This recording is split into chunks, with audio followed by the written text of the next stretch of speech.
हाँ, देखिए पाठ एक समर्पण।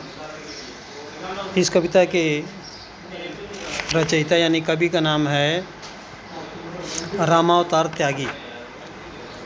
इसमें कवि ने देश के लिए सब कुछ अर्पित करने की बात कही है। और क्या कह रहा है कि कवि कहता है कि भारत माता की प्रार्थना करते हुए कहता है कि अपना तन मन धन उस पर सब कुछ न्यौछावर करने की बात कहता है ये।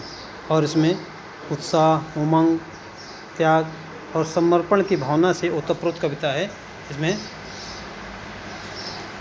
और इसमें कवि देखो क्या कह रहा है।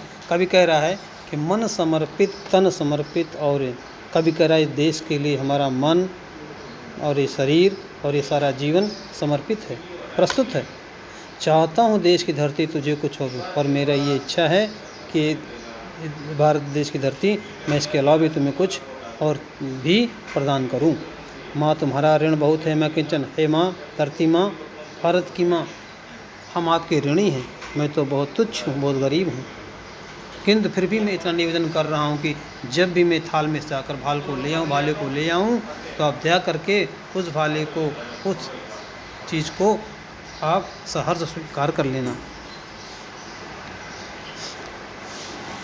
गान अर्पित प्राण, मैं अपने गान अर्पित करता हूँ देश के लिए, प्राणों को अर्पित करना चाहता हूँ और इस शरीर में बहते हुए रक्त को, एक एक बूंद को मैं देश के लिए समर्पित करना चाहता हूँ। और चाहता हूँ देश की धरती के लिए मैं कुछ दूँ, और भी देश के लिए कुछ कार्य करूँ। मान दो तलवार लाओ नदेरी, मेरी तलवार में ऐसी धार लगा दो, मान दो धार कर दो, बिल्कुल देरी ना करो, बांध दो कस के मेरे कमर में ढाल को, कि मैं डट करके दुश्मनों का मुकाबला कर सकूं। भाल दो मल दो चरण की धूल, और मेरे भाले में ये अपने चरण की धूल, आशीर्वाद रूपी धूल लगा दो, इससे मेरा सिर ऊंचा रहे और मैं दुश्मनों का सफाया कर सकूं और हिम्मत के साथ लड़ सकूं। स्वप्न अर्पित, और जो मैं स्वप्न देखता हूं वो हमारा स्वप्न सच्चा हो। प्रश्न भी आपके लिए अर्पित है, मैं समर्पित करता हूं।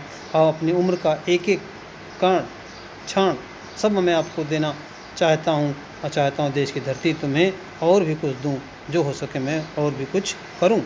तोड़ता हूँ मोह का बंधन, मैं मोह रूपी बंधन को तोड़ता हूँ, मुझे क्षमा कर दो, मुझे क्षमा प्रदान कर दो।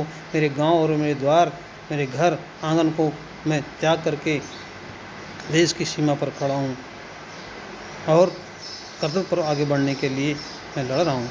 हाथ सीधे हाथ, मुझे हरे हाथ में सीधे तलवार दे दो, जिससे कि मैं देश के लिए कुछ कार्य कर सकूं, और बाएं हाथ में, एक हाथ में तलवार दे दो जिससे मैं दुश्मनों का सफाया कर सकूं, और दूसरे हाथ में इस देश का ध्वज दे दो, जिससे ध्वज को मैं लहरा सकूं और आगे बढ़ा सकूं।